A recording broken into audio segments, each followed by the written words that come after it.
नमस्कार, आप देख रहे हैं तहलका यूपी न्यूज और मैं हूं आपके साथ आरती सिंह आजाद। डालते हैं नजर आज की खास खबरों की ओर। ग्राहक द्वारा ज्वेलर पर धोखाधड़ी के आरोप लगाए जाने के मामले में नया मोड़ आ गया है। आरोप लगने के बाद पीएस ज्वेलर्स के मालिक पुरुषोत्तम अग्रवाल ने एसएसपी को प्रार्थना पत्र देकर राहुल यादव पर 1.5 लाख रुपए हड़पने की शिकायत की।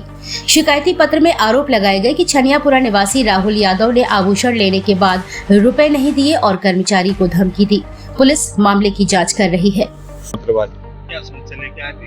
ये समस्या ये आया था कि कल वीडियो आया था एक, उसके द्वारा जानकारी मिली थी कि राहुल यादव और राजा साज ने आरोप लगाए थे कि हमने पीएस ज्वेलर्स से जो है सामान खरीदा था और जो सामान खरीदा है वो 20 कैरेट का कह के दिया, 18 कैरेट निकला है। जबकि इसमें सत्यता ये है कि जो सामान जिस कैरेट का होता है उसी रेट में लिया जाता है, उसी कैरेट से दिया जाता है। और तौल का वो उन्होंने जो आरोप लगाया है कि तौल में कम दिया है। तौल जब देते हैं कस्टमर को, सामने ग्राहक को वजन दिखा के देते हैं। अब 1 साल 1.5 साल पहले पंडित ले गया कोई और फिर कह रहा है कि 2 से 3 सेंटीमीटर कम निकला, ये कोई आरोप नहीं होता है। या तो अब वो क्योंकि उसी टाइम पे अपना वजन कराए, 1 साल बाद तो किसी चीज़ की कोई गारंटी होती नहीं कि वजन में क्या हो रहा है। और वजन जो भी देता है, हकीकत ये है कि सब उसको चेक करा के सामने देते हैं कि ये वजन आप चेक करो। ये तो हमारा कहना ये है कि हमें उससे पैसा लेना था 1,50,000 रुपये और हमारे पास उसकी तुलसी माला रखी हुई थी। तो ये हमारी दुकान पे आया 27 तारीख को। वो बोले भाई साहब हमें आपका जो पैसा देना है और हमारी तुलसी माला रखी है, तुलसी माला आप दे दो, हम वो लड़के को अपने साथ भेज दो, हम घर से उसको पैसा दे देंगे।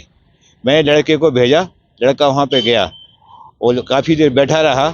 जब उसने कहा भैया ये तुलसी माला आप नहीं ले लो, हमें पैसे दे दो, तो उससे तुलसी माला छीन ली। बोले आप अपने सेठ जी से कह देना तेरा कुछ पैसे ऐसा नहीं देना है और भागो यहाँ से। हाँ, इसकी शिकायत मैंने थाना कोतवाली को दी थी 28 तारीख को और उसको राहुल को बुलाया भी था कप्तान एसओ साहब ने।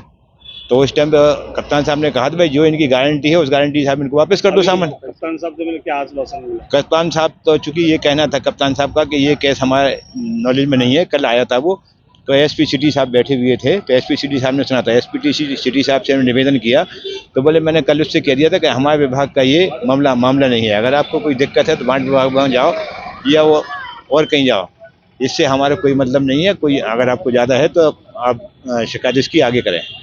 मैंने हिसाब से चूँकि हमारे बच्चे भी हैं और हमारा एलाइट पे चूँकि मकान है और डेली आना जाना होता है स्कूटर से हम लोगों का, तो चूँकि ये आपराधिक प्रवृत्ति का आदमी है और कई इसके रिकॉर्ड है, ये सट्टा जुआ आदि खिलाता है। कई लोगों को इसने जो है बहुत ज़्यादा रेट पर 10 रुपये 15 रुपये सैकड़े पे ब्याज पे पैसा देकर इनसे वसूली करता है।